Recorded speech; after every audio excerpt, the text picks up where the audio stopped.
Okay, so first of all, let me welcome all of you to this session and thank you so much for joining me. I hope I'm able to make it interesting and informative for you. Right, let's dive into the topic. So today we are going to study about prepositions. ठीक है, pronunciation सही करे. मैंने बहुत सारे लोगों को देखा है बोलते हैं प्रीपोजिशन. आप इंग्लिश पढ़ाएंगे फ्यूचर में, prepositions है ये. ठीक है, तो हम इस टॉपिक को स्टडी करने वाले हैं एक बहुत ही एग्ज़ाम ओरिएंटेड अप्रोच से.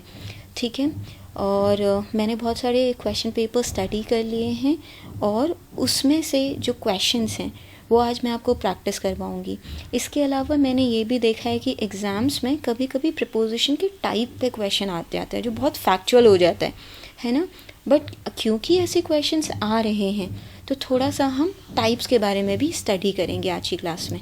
ठीक है, और क्लास के दौरान जहाँ पर भी कोई क्वेश्चन हो तो मुझे रोक के आप पूछिए, मुझे कंप्लीट करने दीजिए, फिर मैं पॉज जहाँ पर लेती हूँ वहाँ पर मुझे इंटरप्ट करके आप क्वेश्चंस पूछ सकते हैं. ठीक है, तो सबसे पहले आप टाइप्स देख लेते हैं. अब टाइप्स भी क्या होता है प्रपोजिशन के, कि क्या हम क्राइटेरिया यूज़ कर रहे हैं क्लासिफाई करने के लिए, उसके बेसिस पे डिफरेंट टाइप्स हो सकते हैं.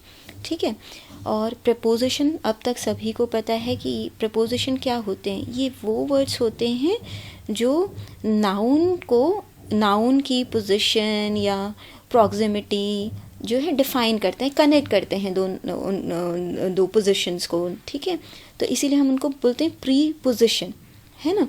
अब हम टाइप्स को अगर देखें तो सबसे पहले हम देखेंगे सिंपल प्रपोजिशंस को. ठीक है, अब जैसे जैसे मैं आपको टाइप्स बताऊंगी तो बहुत सारे प्रपोजिशंस आपको देखने को मिलेंगे, तो उन सबको याद रखिएगा. क्योंकि कभी कभी कैसा क्वेश्चन आता है कि आपको पूछा जाता है कि which of the following words is a preposition. ठीक है, कब पता ही नहीं होता है हम लोगों को. सबसे पहले पढ़ते हैं हम सिंपल प्रपोजिशंस. ठीक है, अब सिंपल प्रपोजिशंस क्या हैं. सिंपल प्रपोजिशन जो होते हैं ये यूजुअली 1 सिलेबल या 2 सिलेबल के वर्ड्स होते हैं. ठीक है, इनकी कोई मीनिंग एज सच नहीं होती है. ओके, जैसे कि एट की क्या मीनिंग है इंग्लिश में, कोई मीनिंग नहीं है. बाय की क्या मीनिंग है, कोई मीनिंग नहीं है ना. बट नाउन की प्रॉक्सिमिटी बताने के लिए, उसका एक सेंटेंस में और वर्ड्स के साथ में एसोसिएशन बताने के लिए हम प्रपोजिशन यूज़ करते हैं कि कैसे कनेक्टेड हैं. ठीक है, कनेक्ट नहीं करते हैं ये. ठीक है, ये रिलेशन बताते हैं कि कैसे दो नाउन्स, ठीक है, किसी सेंटेंस के दो वर्ड्स कैसे कनेक्टेड हैं आपस में. ठीक है, तो ये कुछ वर्ड्स जो आप देख रहे हैं स्क्रीन पे, at, by, for, from, in, of, ये है ओ एफ ऑफ, ये है ओ डबल एफ ऑफ. ठीक है, तो ये जो ओ डबल एफ ऑफ होता है ये इंडिकेट करता है सेपरेशन, किसी चीज़ का किसी चीज़ से डिटैच हो जाना, गिर जाना, है ना. जैसे कि शर्ट से कोई बटन गिरा तो क्या हुआ, शर्ट से वो डिटैच हुआ. तो ये जो ऑफ होता है इसका अगर हम लूजली, वैसे प्रपोजिशन की कोई मीनिंग नहीं होती बट ये उस सेंस में यूज़ होते हैं. ठीक है, they indicate the sense of getting dissociated from something. So this is how. इस ऑफ का तो कोई मीनिंग होता ही नहीं है. इस ऑफ का एक सेंस होता है जो मैंने आपको एक्सप्लेन कर दिया, याद रखिएगा. ठीक है, ऑन, आउट, ओवर, थ्रू होता है किसी के, जब हम बोलते हैं कि have you read through the pages of the book और I am glancing through the pages of the magazine. ठीक है, तो थ्रू मतलब उसके अंदर से, उसके अंदर. ठीक है, the train passed through the tunnel. ठीक है, कैसे गई, टनल के ऊपर से, नीचे से नहीं गई, उसके अंदर से गई, तो थ्रू. बहुत अलग अलग सेंस, ठीक है, लूज मीनिंग्स हो सकती हैं प्रपोजिशन के.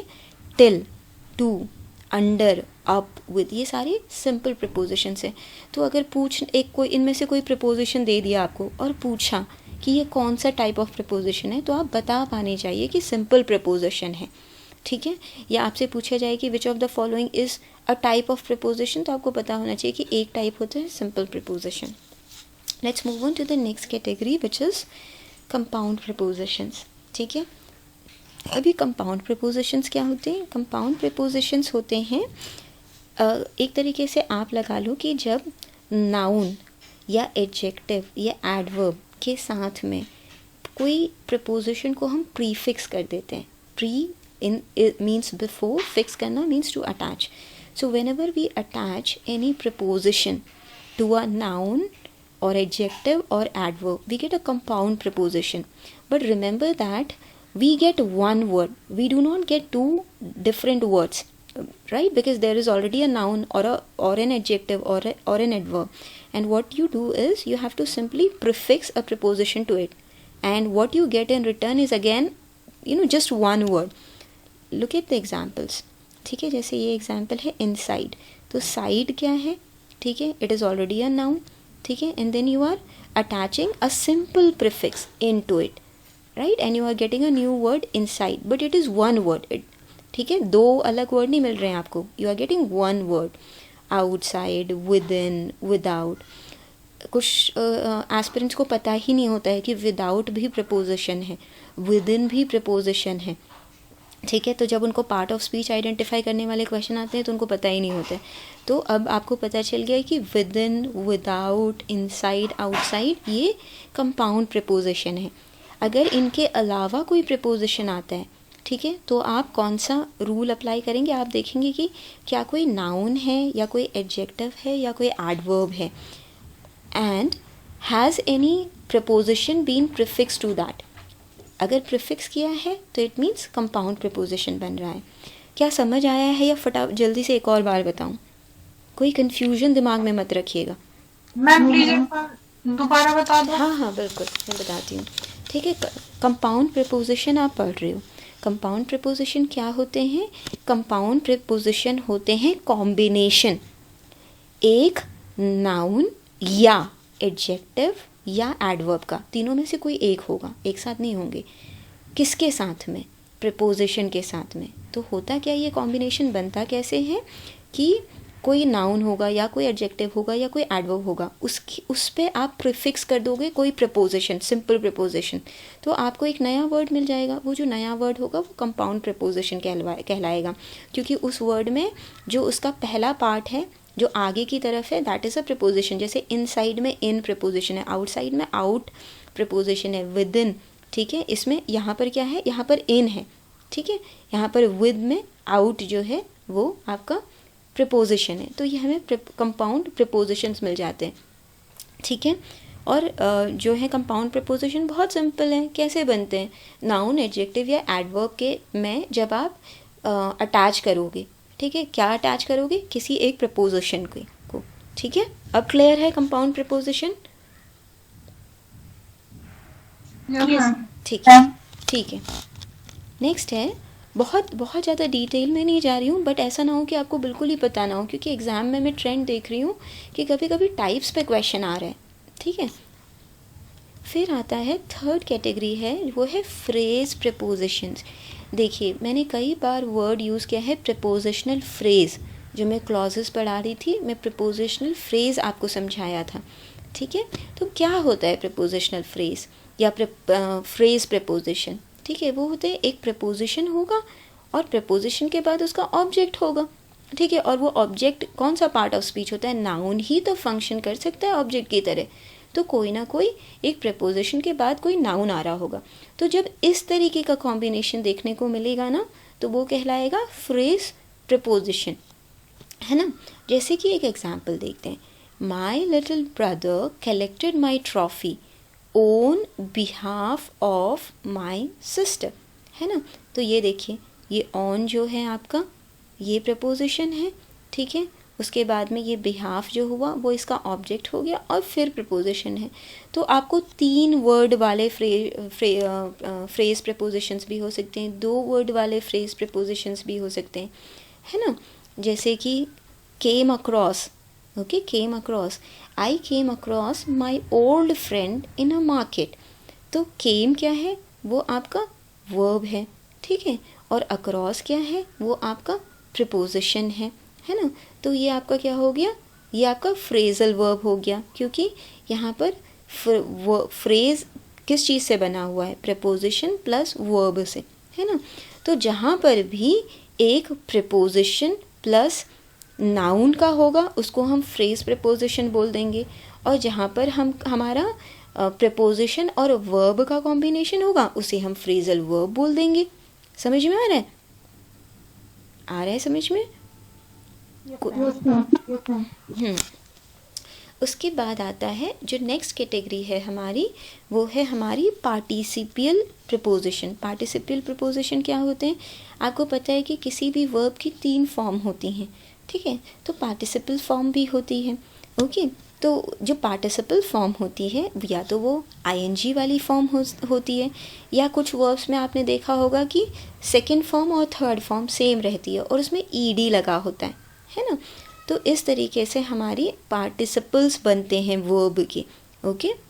तो कभी अब क्या है कि लैंग्वेज में काफ़ी, इंग्लिश लैंग्वेज में काफ़ी टाइम से कुछ ऐसे यूसेजेस हैं, ठीक है, जो बहुत ग्रामेटिकली तो नहीं है, बट क्योंकि आउट ऑफ हैबिट अभी तक वो यूज़ में चल रहे हैं तो वो एक्सेप्टेबल हो गए हैं, ठीक है। तो ये वहीं से कॉन्सेप्ट आया है हमारे पार्टिसिपियल प्रीपोजिशंस का, ओके। जैसे कि यहाँ पर एक एग्जाम्पल है, barring a few courses she did not, यहाँ पर लाइक होगा, she did not like most of the courses offered by the academy. Barring का क्या मतलब होता है? बारिंग का मतलब होता है छोड़ करके, है ना? जैसे कि barring a few friends I don't talk to many, है ना, छोड़ करके। तो कुछ कोर्सेस को छोड़ के, तो यहाँ पर बारिंग जो है वो क्या उसका फंक्शन है, ठीक है। तो बारिंग यहाँ पर जो है वो एक पार्टिसिपियल प्रीपोजिशन है, क्योंकि कोई मीनिंग तो इसका एज सच है नहीं, कोई और पार्ट ऑफ स्पीच तो ये है नहीं, ये आपका इंडिपेंडेंट क्लॉज है जिसमें शी सब्जेक्ट है, डिड नॉट हेल्पिंग वर्ब है। तो ये क्या है? ये पूरा फ्रेज़ है एक।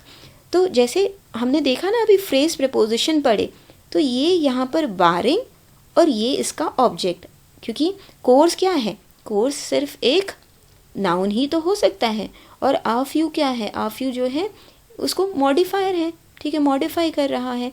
तो अगर हम इसको एक साथ देखें तो बारिंग एक प्रपोजिशन की तरह काम कर रहा है, और ये जो है आ फ्यू कोर्सेज इसके ऑब्जेक्ट की तरह काम कर रहे हैं। बट यहाँ पर इसकी आईएनजी फॉर्म है, ठीक है, जो कि वर्ब की कौन सी फॉर्म होती है? पार्टिसिपियल फॉर्म होती है। तो यहाँ पर ये एक प्रपोजिशन का काम कर रहा है, ठीक है। तो कुछ इस तरीके के वर्ड्स हैं जैसे कि गिवन, अज्यूमिंग, कंसिडरिंग, बारिंग। ये जब सेंटेंस के एकदम शुरू में आ रहे होते हैं ना, तो ये पार्टिसिपियल प्रपोजिशन का काम कर रहे होते हैं। आपको बहुत डिटेल में नहीं जाना है, मैंने आपको 4 वर्ड बता दिए। एग्ज़ाम में 90% अगर आएगा तो इन्हीं में से ही कोई वर्ड आएगा, ठीक है। तो ऐसा नहीं है कि बिना बहुत डिटेल में जाए हुए भी आप ये क्वेश्चन जो है अटेम्प्ट कर पाएंगे, है ना। तो एक सेकेंड,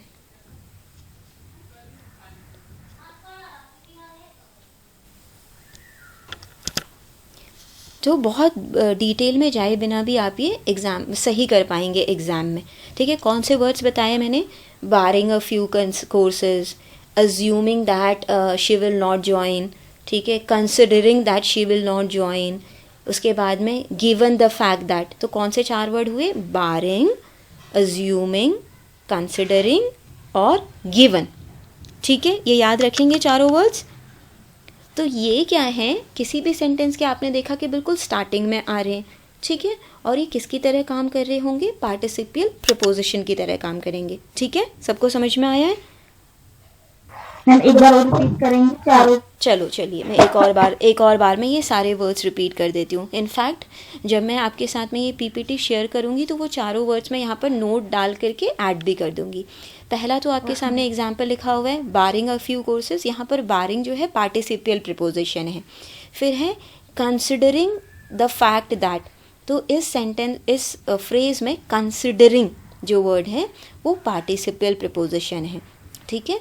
कंसिडर एक वर्ब है, कंसिडरिंग उसकी पार्टिसिपियल फॉर्म है, और यहाँ पर ये फंक्शन कर रहा है पार्टिसिपियल प्रीपोजिशन की तरह।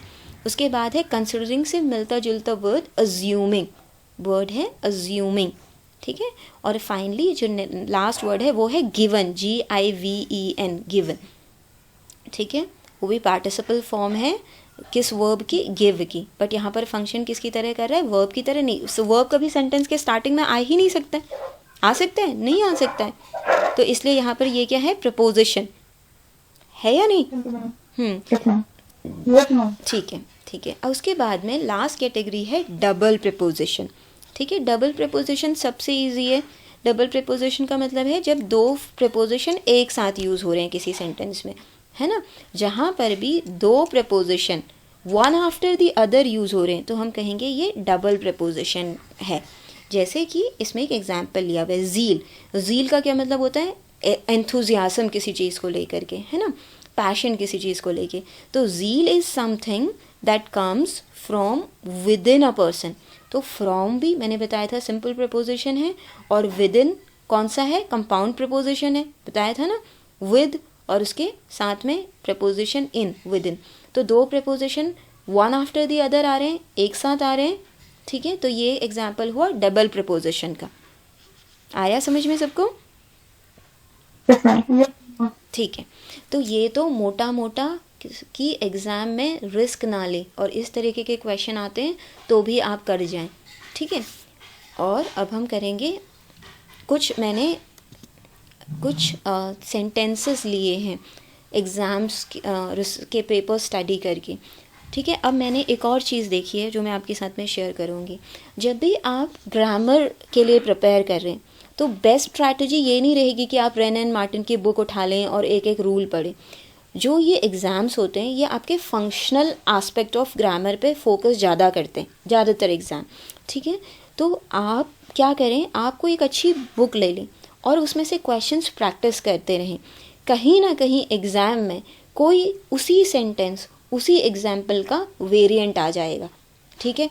पर आपको उन ज़्यादा समझ आएगा जब आप प्रैक्टिस करेंगे, ठीक है। अब जब हम प्रपोजिशन की बात करते हैं, प्रपोजिशंस को गवर्न करने के बहुत रूल्स नहीं हैं, ठीक है। अगर आप अब जैसे हम प्रपोजिशनल फ्रेजेस हैं उनको कैसे आप समझोगे? तो preposition is considered one of the most difficult topics in English grammar. Why? Because there are very few rules to govern the usage. समझ में आया कि इस टॉपिक को ट्रिकी इसलिए माना जाता है क्योंकि बहुत कम रूल्स हैं जो यूसेज को गवर्न करते हैं। कोई रूल ही नहीं होगा और आप पूछेंगे मैम ये कैसे, इसमें तो ये है उसमें ये कैसे। इसलिए हम कंपैटिटिव एग्जाम्स के क्वेश्चन से पढ़ेंगे और आज से शुरू करते हुए, ठीक है, आने वाले 10 दिन तक रोज़ प्रपोजिशन के क्वेश्चंस की प्रैक्टिस करनी है। मैं सुबह रोज़ कुछ क्वेश्चंस डालूंगी और अपने एंड पे आप लोग एटलीस्ट 20 प्रपोजिशन के क्वेश्चंस डेली प्रैक्टिस करेंगे, कुछ और हो या नहीं, आज से शुरू करते हुए आने वाले 10 दिन तक। तो कितने क्वेश्चंस हो जाएंगे आने वाले 10 दिन तक? अगर आप 20 क्वेश्चन कर रहे हैं तो 200 एग्जैक्टली 200 क्वेश्चन आपके और कुछ क्वेश्चंस मैं दूंगी। तो यही आपके प्रपोजिशन के से रिलेटेड क्वेश्चन का कॉन्फिडेंस देगा आपको। अब सबसे पहले अब स्टार्ट करते हैं कुछ प्रैक्टिस। यहाँ पर ये मैंने यूज़ बहुत सारे एग्जाम्स में आते हुए देखे हैं, ठीक है, इसी के variant. The reward was not commensurate dash the work done by us. 4 example आ जाएंगे, 4 आपके ऑप्शंस आ जाएंगे। अब बताइए क्या हो सकता है? With the work done by us. With. किसने कौन आंसर कर रहा है विद? मैम गायत्री। ओके, ठीक है, गायत्री बिल्कुल सही आंसर किया आपने। कमेंसुरेट का मतलब क्या होता है? कमेंसुरेट का मतलब होता है इक्वल टू और इक्विवेलेंट टू। अगर हम सिनोनिम की बात करें, कमेंसुरेट का क्या मतलब होता है? Equal to, equivalent to, corresponding to, है ना। बट टू नहीं आ रहा है यहाँ पर आ रहा है विद, ठीक है। So the reward was not commensurate with the work done by अस। तो आपको याद क्या रखना है? कोई रूल नहीं है, कोई इंग्लिश में रूल नहीं है जो बताएगा कि विद क्यों आ रहा है, कि आप एक्सप्लेन कर पाओ कि कमेंसुरेट के साथ विद क्यों आ रहा है। बस आपको एक लॉजिक, एक स्टैंडर्ड यूसेज, ये स्टैंडर्ड यूसेज है कि जहाँ पर भी वर्ब कमेंसुरेट आएगा वहाँ पर हमेशा हमेशा हमेशा विद आएगा, ठीक है। तो ये आप अपने दिमाग में एकदम फिट कर लीजिए। क्लियर है सबको? Yes, ma'am. ठीक है। तो आज के बाद में कमेंसुरेट के बाद में अगर इस तरीके का क्वेश्चन आ जाता है तब तो आपके लिए विन विन सिचुएशन है, ठीक है। आप खुद ये चीज़ यूज़ कर सकते हैं कि my salary is not commensurate with the hard work I am putting in, है ना, और the work that is being taken out of me. इस तरीके से आप यूज़ कर सकते हैं। नेक्स्ट है अब यहाँ पर ये एक और इम्पॉर्टेंट क्वेश्चन है और इसके वेरिएंट मैंने एग्जाम्स में आते हुए देखे. You can't just walk in the class without anyone's permission. अब यहाँ पर क्या होगा, ये जो इन है ना, ये जो प्रपोजिशन है, इसको अंडरलाइन किया होगा और पूछा जाएगा कि ऑप्शन में से कौन सा वर्ड सब्स्टिट्यूट किया जा सके, कौन सा वर्ड रिप्लेस करना चाहिए इन को. और अगर आपको लगता है कि इनका इस प्रपोजिशन का यूसेज सही है तो आपका आंसर होगा नो करेक्शन. ठीक है, तो इस तरीके के भी क्वेश्चन आते हैं प्रपोजिशन से. अब आप बताइए कि क्या होना चाहिए. Ma'am inside. ठीक है, और कोई एग्जाम्पल. Inside, outside. इन ही होगा मैम. इनसाइड होगा मैम. अच्छा ठीक है, तो यही तो ट्रिक है. अब ये आपके लिए एक एग्ज़ाम लाइक सिचुएशन हो रही है. अब एग्ज़ाम में भी यही होता है, लगता है कि इन तो सही लग रहे हैं, फिर और ऑप्शन को देखते हैं. हाँ मैम आउटसाइड. आउटसाइड. अच्छा ठीक है, अनु कह रही है आउटसाइड है. चलिए अब अपना थोड़ा सा लॉजिक लगाना यूज़ करते हैं. यू कांट जस्ट वॉक, ठीक है, outside the class. Okay, you can't just walk outside the class without anyone's permission. अगर आप इनसाइड या आउटसाइड यूज़ करेंगे, ठीक है, तो आपका ग्रामेटिकली करेक्ट सेंटेंस नहीं बनेगा. ठीक है, क्योंकि you can't just walk inside, ठीक है, या आउटसाइड आप इस सेंटेंस में यूज़ कर ही नहीं सकते हैं. वो ग्रामेटिकली सेंटेंस को डिस्टॉर्ट कर दे रहा है. ठीक है, यू सब्जेक्ट हो गया, कांट क्या हो गया, हेल्पिंग वर्ब हो गया, जस्ट इसको मॉडिफाई कर रहा है, वॉक वर्ब हो गया आपका, तो यहाँ पर ये एडवर्ब हो गया. ठीक है, यू जस्ट कांट वॉक. अब आप अगर यहाँ पर इनसाइड यूज़ कर देते हैं या आउटसाइड यूज़ कर देते हैं तो यहाँ पर आपके लिए ऑफ होना ज़रूरी हो जाएगा. ठीक है, क्योंकि आप ऐसे बोल ही नहीं सकते. इस रिमेनिंग फ्रेज के साथ में आप सिर्फ इनसाइड लगा के बोल ही नहीं सकते. इसमें इनसाइड, आउटसाइड या आउट अगर आप लगाते हैं तो आपको इसके बाद में ऑफ भी लगाना पड़ेगा. तो ऑफ तो है ही नहीं सेंटेंस में. तो आपके लिए यहाँ पर सिर्फ एक ऑप्शन सही है जो है इनटू. क्यों इनटू सही है? क्योंकि इनटू प्रपोजिशन क्या डिनोट करता है. इनटू, जब भी आप इनटू यूज़ करते हैं वो डिनोट करता है movement from outside into something, है ना. तो किसी चीज बाहर से किसी चीज़ के अंदर मूवमेंट, वो मूवमेंट को कैप्चर करने के लिए हम प्रपोजिशन इनटू यूज़ करते हैं. जैसे the cat jumped into the well. ठीक है, इनटू द वेल तो क्या है, आउटसाइड से इनसाइड का मूवमेंट है. ओके, तो यहाँ पर भी वही हो रहा है. You can't just walk into the class. ठीक है, from outside to in the class और from the class outside the class, कोई भी मूवमेंट, बट है तो मूवमेंट. तो उस मूवमेंट को जो प्रपोजिशन कैप्चर करेगा वो है इनटू. तो right answer will be into. ठीक है, समझ में आया? हाँ, और खुद जब आप यूज़ करेंगे तो आप कभी ये नहीं बोलेंगे, आप भी हमेशा इनटू बोलेंगे. That she walked into the class. Okay, not in the class. Ma'am motion करके अगर किसी में इंटर करते हैं तो वहाँ पे हम इनटू का यूज करते हैं. एग्जैक्टली, इनटू के साथ में जो एक इम्पॉर्टेंट एलिमेंट है वो है मूवमेंट का. ठीक है, जैसे कि बोलेंगे the glass is in the जग और इन द कंटेनर, तो वो मूवमेंट तो डिनोट नहीं कर रहा, वो कर रहा है कि वो पोजीशन डिनोट कर रहा है ना, कि where is water, the water is in the container, है ना. But I poured water into the container. अब क्या है, अब मूवमेंट है. ठीक है, क्योंकि जब पोर कर रहे हो तो क्या हो रहा है, बाहर से वाटर कंटेनर के अंदर जा रहे हैं, तो उसमें मूवमेंट है. तो आप ये नहीं बोलो कि आई पोर वाटर इन द कंटेनर, क्योंकि मूवमेंट नहीं डिनोट करता है. इनटू में मूवमेंट है. समझ में आया? ओके, तो इस तरीके के क्वेश्चन भी बहुत आते हैं जो आपको कंफ्यूज करते हैं. ठीक है, नेक्स्ट है a sound decision maker never jumps the conclusion. क्या होगा आंसर? मैंने ब्लैंक छोड़ा है सो दैट कि आप लोगों को थोड़ा सा सोचने को मिले और एक एग्जाम लाइक कंडीशन आपके लिए मैं क्रिएट करूं. The phrase is jumped into to the conclusion. the conclusion. One to अच्छा, इन, ठीक है, जंप इन द कंक्लूजन, क्योंकि ठीक है, okay into the ma'am. Okay. अब देखिए अब क्या हो रहा है कि इनटू, इन, ऑफ, टू, लग रहा है कि सारे आंसर ही सही हैं क्योंकि कोई रूल है ही नहीं, ठीक है, जो आपको गवर्न करेगा कि क्या यहाँ पर यूज़ होना चाहिए। इतने क्लियर रूल्स हैं ही नहीं प्रिपोजिशन के यूसेज के। अनटिल और अनलेस आप इस यूसेज के साथ फेमिलियर हो तो एक jump to the conclusion. Yes yes yes, क्योंकि Jump. क्योंकि इंग्लिश में फ्रेज होता है, वो पूरा फ्रेज है जंप टू कंक्लूजन, ये फ्रेज है इंग्लिश में, ठीक है, ये स्टैंडर्ड फ्रेज है। तो जंप जब भी आपका मीनिंग ये होता है, ठीक है, क्या मीनिंग होता है आपका कि बहुत जल्दी किसी नतीजे पे पहुंचना, हिंदी में बोलते हैं ना नतीजे पे पहुंचना, उसका इंग्लिश इक्विवेलेंट है जंप टू कंक्लूजन, सिंपल।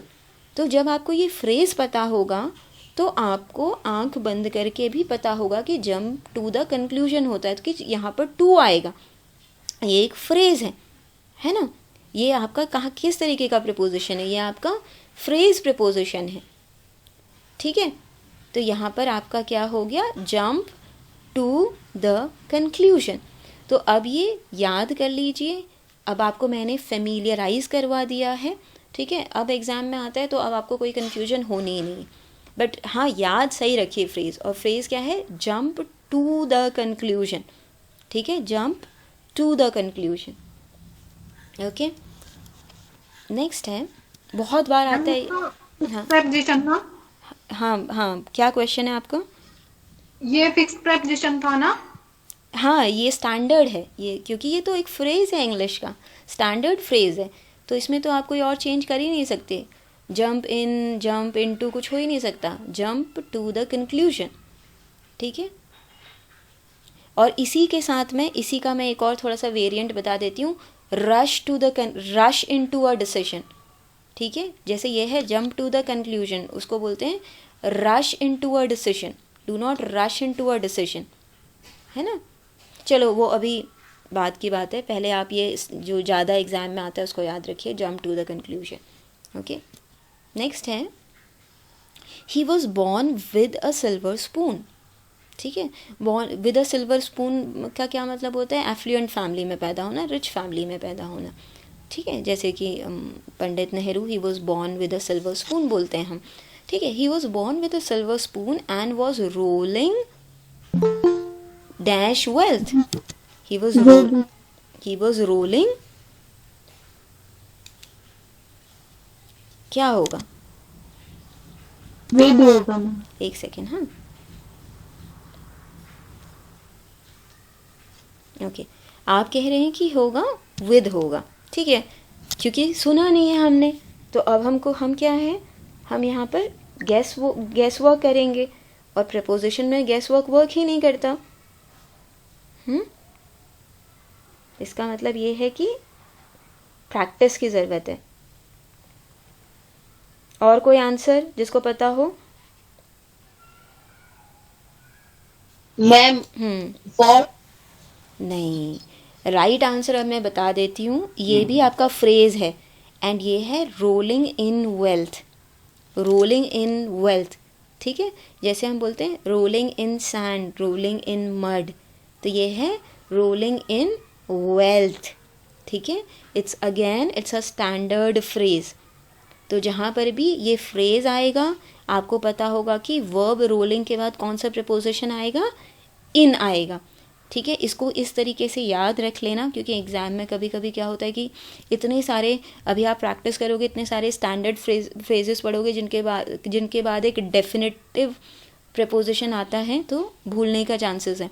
तो आप ऐसे याद रख लो कि रोल में कौन सी फॉर्म आ रही है, आईएनजी वाली आ रही है या नहीं आ रही है, आ रही है आईएनजी फॉर्म, तो बस वहीं से याद रख लो कि आईएनजी में इन है ना, तो यहीं से याद रख लीजिए कि रोल के बाद में जो है जो प्रपोजिशन आएगा वो इन आएगा, तो वॉज रोलिंग इन वेल्थ है, स्टैंडर्ड, ठीक है। अब हम नेक्स्ट एग्जाम्पल देखेंगे, okay. In the morning, I simply take a glance the newspaper headlines. At the newspaper headlines? Yes, yes. It was slightly easier, ठीक है। हमें कितनी बार सुनने को मिलता है, take a glance at this, ठीक है, take a glance at these notes, take a glance at this, ठीक है। तो टेक अ ग्लांस का मतलब क्या होता है कि जल्दी में देखना, ओके। तो टेक अ ग्लांस एट होता है हमेशा, कोई एक्सेप्शंस नहीं है, हमेशा कहीं भी आ रहा हो ये फ्रेज़, हमेशा ग्लांस के बाद एट आता है, ठीक है। Take a glance at the newspaper headlines, ठीक है। बट अगर यही वर्ड अगर थोड़े से डिफरेंट कॉन्टेक्स्ट में यूज़ होता है, जैसे कि I was waiting for the interview to start and glancing through the magazine pages, ठीक है। अब जब आप हेडलाइन किसी चीज़ की हेडलाइंस को या टाइटल को देख रहे हो तब तो ग्लांस एट आ जाता है, बट जब आप किसी मैगज़ीन के या किसी रिसर्च पेपर के पेजेस के से वो कर रहे होते हो, देख रहे होते हो फटाफट, तो बोलते हैं ग्लांस थ्रू। तो जब भी हम मैगज़ीन पेजेस बोलेंगे, ये बोलेंगे, तो वहाँ पर आएगा ग्लांस थ्रू, ठीक है। और जब हम हेडलाइंस बोलेंगे या टाइटल बोलेंगे तो हम बोलेंगे ग्लांस एट। आया समझ में? आ रहा है कि सेम वर्ब है, बट यस मैम। हाँ, बट उसके बाद में क्या ऑब्जेक्ट आ रहा है, उससे उसका प्रपोजिशन चेंज हो रहा है। तो आप बोलोगे कि I was glancing eight the newspaper headlines, I was glancing at the billboard, I was glancing at the title. But अगर न्यूज़पेपर के पेजेस हो जाएं या मैगज़ीन के पेजेस हो जाएं तो glancing through, I was glancing through the pages of the magazine, ठीक है। क्योंकि थ्रू मतलब क्या होता है, थ्रू मतलब होता है किसी के अंदर से हो करके।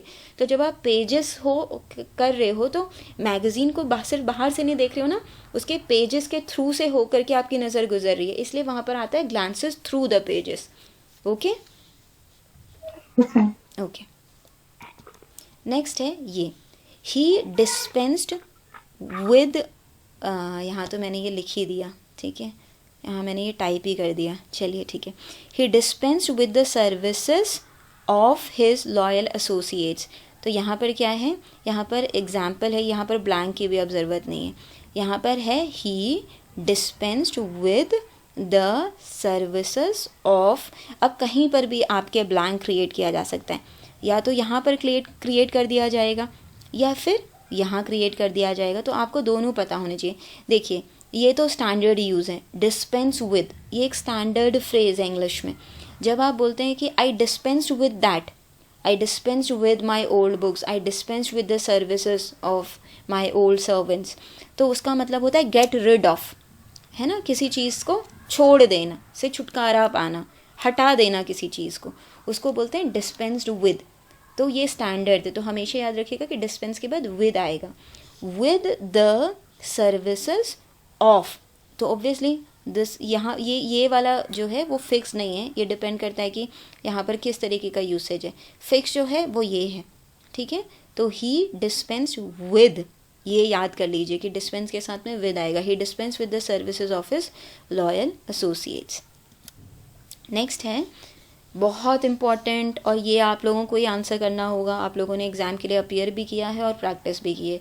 ये नहीं किया तो मतलब आप एग्ज़ाम में बिना प्रिपरेशन के गए हैं आज तक। बताइए इसका क्या आंसर होगा? कौन सा वाला ऑफ? मैम सिंगल हो, सिंगल सिंगल है किसने आंसर किया है ये? Ma'am Jaya. Okay, what about others? Of होगा मैम, ऑफ। कौन सा वाला ऑफ होगा? ओ डबल एफ वाला, ओ एफ वाला? O F, devoid of. ठीक है, अब जिन्होंने तो आंसर किया, ठीक है, गुड, इसका मतलब आप जो हैं थोड़ा बहुत प्रीपोजिशन को प्रैक्टिस किया है, पढ़ा है आपने। जिन्होंने नहीं आंसर किया है, ये मैं बता रही हूँ अनु, ये एक रियलिटी चेक आप अपने लिए समझिए। यहाँ पर जो आंसर है वो है the fruits are devoid O F of, okay, O F of. मैंने ओ डबल एफ ऑफ का आपको बताया कि मीनिंग क्या होता है। जहाँ पर भी कहीं पर इस तरीके का सेंस बन रहा हो कि कोई चीज़ किसी से डिटैच हो रही है, अलग हो रही है, टूट रही है, the leaves fell off the tree, है ना, तो वहाँ पर आएगा ओ डबल एफ ऑफ, क्योंकि लीव्स ट्री से क्या हो रहे हैं? डिटैच, है ना, छूटने का है ना सेंस। तो the leaves fell OFF off the tree, but यहाँ पर क्या है, the fruits are standard phrase, devoid of. Devoid of, जब कोई चीज़ किसी से डिवॉइड ऑफ होती है इसका मतलब उसमें वो चीज़ मिसिंग होती है, ठीक है। The fruits are devoid of any seeds, okay. The story was devoid of any human touch, okay. समझ में आ रहा है, डिवॉइड ऑफ। Yes, ma'am. तो आंसर क्या है, OF ऑफ। और इसका मीनिंग क्या होता है, इसका मीनिंग होता है कि कोई चीज़ किसी से मिसिंग होना, किसी चीज़ में से एग्जिस्ट ना करना, किसी में कोई चीज़, है ना। यानी तो फ्रूट्स में क्या नहीं एग्जिस्ट कर रहे हैं, क्या नहीं है, सीड्स नहीं है। स्टोरी में क्या नहीं है, ह्यूमन टच नहीं है, ठीक है। और जैसे most politicians are devoid of honesty, a sense of duty, है ना। तो devoid OF, single of, not double F। बहुत आता है ये। Next is I brought him with great difficulty. अब यहाँ पर जो है हमारा फ्रेजल वर्ब है ये, क्योंकि ब्रिंग जो है वो होता है वर्ब, ये ब्रिंग की सेकंड फॉर्म है, पास्ट फॉर्म है ना। I brought him, brought up, नहीं, I brought him, brought him. सोचिए, एक सेंटेंस को स्टडी करिए।